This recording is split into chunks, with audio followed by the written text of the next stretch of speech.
Ryan, when you look at this Iowa State offense, what do you need to do going into this game? We got to be sound. We got to be sound in our alignments, in our fundamentals.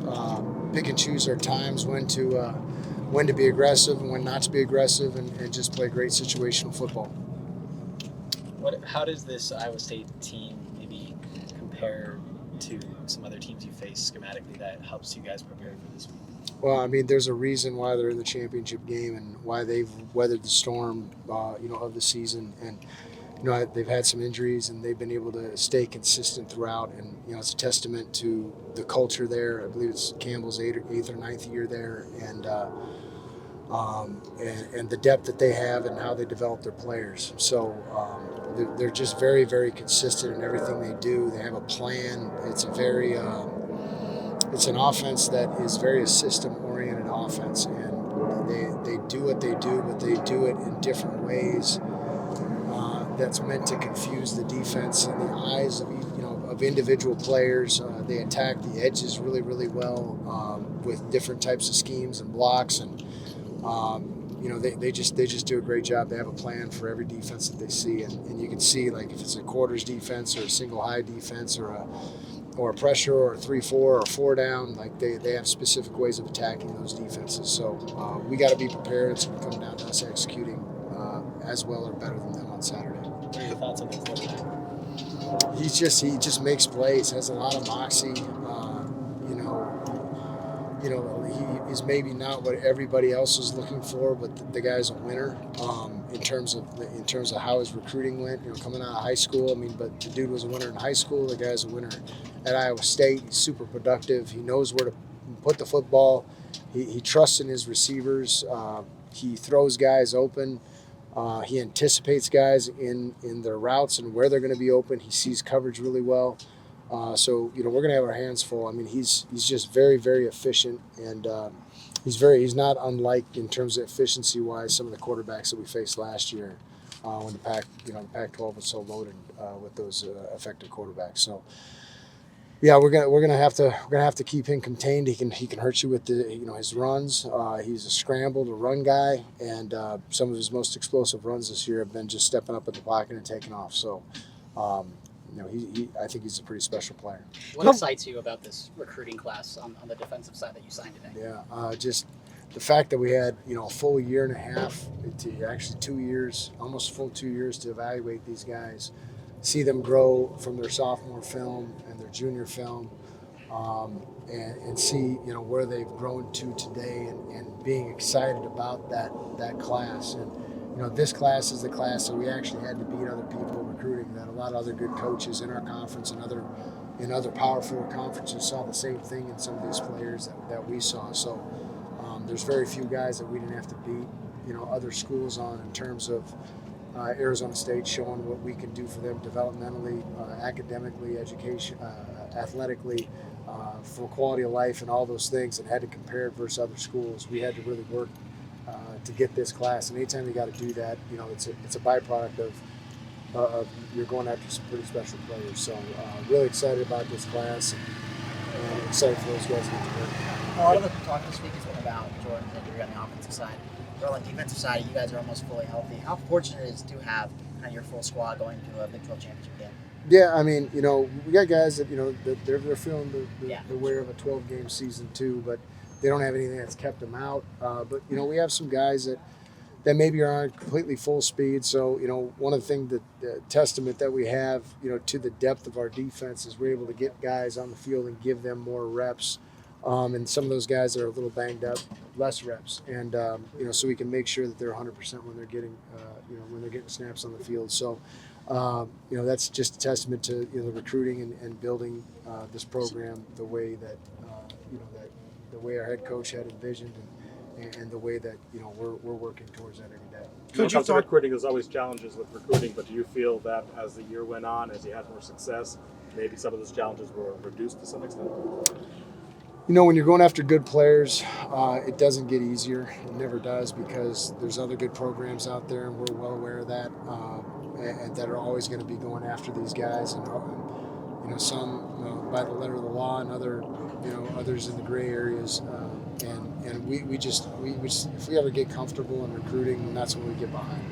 So our mentality is each day attack it and really try to evaluate and get the best players that fit our systems and fit ASU. Coach, you and Kenny have talked about how the second half has been important to improve on, considering what's happened in the last couple of weeks, but particularly last week, being able to come out and really only allow a touchdown really the entire game. What would you necessarily say the effort that your defense put out there in the second half, and how important that's going to be, the second half consistency going into a week like this? Again, whenever you're playing really good, you highlight the things that you can get better at. It's funny, nobody's said anything about the last 3 weeks. The first half combined 6 quarters, we've given up 3 points. No one said anything about that. You know what I mean? So everybody focuses on stuff we can get better at, which is fine. You know what I mean? Because we're, as coaches, we're very reflective, of those things. And that touchdown drive we gave up in the second half to Arizona was on me. You know what I mean? I didn't call a great drive. And I just know when we put our guys in the right position to be successful and to make plays that they really have responded all year.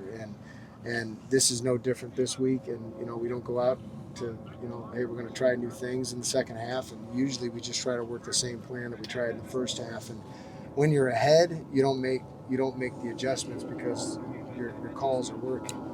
When they're not working, then you get to your adjustments. And it's an ongoing process, and it's something we got to continue to be strategic in how we attack it. And sometimes we're ahead of things, and sometimes we're behind. But the key is being able to get back on track. And we've overall done that job all year, and hopefully we can continue that on Saturday. Brian, is there a concern about guys getting overhyped for this kind of an atmosphere Saturday in that stadium and who you're playing? I don't know. You know what I mean? Again, this is first for a lot of us. It's been 9 years since I've been in a championship game like this too. So we know what's at stake. I think our guys know what's at stake, and after all the work that they put in, I think they're going to be excited. They're going to be charged up, but it's ultimately the team's going to be able to be consistent throughout those 4 quarters that's going to ultimately end up on top. Hopefully it's us. What's it like having guys? And Noel present as the other side of a very physical offensive approach? Yeah, they're dynamic. They make big plays. They both have over 1,000 yards receiving. They're always a threat on any down to score. I think they're both potential NFL guys, and anytime you got 2 of them, it's hard to double one. It's hard to double both, and it's impossible to double both. You know what I mean? And that's something you just can't do because these guys are running football. So we're going to have to be strategic in how we do it, and we got opportunities, and we got to win our one-on-ones. What's it like having guys like X back there in the second, Shamari, and X back there in the secondary patrolling things? Yeah, just consistency in their approach, consistency in their demeanors, just consistency in really everything they do and how they live their lives. So we've been blessed to be able to have those guys here, and those guys are leaders, and they're different types of leaders. But those guys just really care about getting better, and their habits are a reflection of that. Facing a ton of elite quarterbacks last year in the Pac-12, how has that kind of shaped you and helped you adapt as a play caller, as well as just the team of members who were here last year to be able to be prepared for elite quarterback play?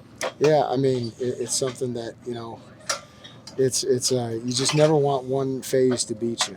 You know what I'm saying? You want to be able to have answers to whatever phase and whatever problems an offense gives you. And, the sooner you have to get to those answers, it's not a good thing, because after you use those answers up, there's only so much time to prepare and practice during the week. So that's what we've been so good at in terms of, and that's what our head coach and his philosophy has been so good with, is just playing complementary football and giving us opportunities to make adjustments and to adapt to what offenses are doing, and to allow us, as play callers, to be able to get into the right calls to hopefully, stop the bleeding or get into, situations where we can get offenses off the field. So, all those things play hand in hand with that. And, this weekend's going to be no different.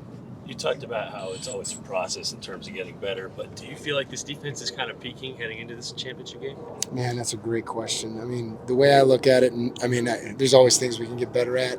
I think that's more of when you look back at the end of the season, you look back on the season, you go, okay, we're playing really good defense, because every week brings new opportunities for our opponents and presents new challenges for us. So anytime we start to think that we're reaching our potential, we got to strive and strain to get better. And if we do, then we're getting comfortable, and then we're taking the process lightly. And so we're just trying to focus on the process, trying to get better today, and hopefully continue to get better tomorrow. And by the time we get to Saturday, we're playing and we're ready to go.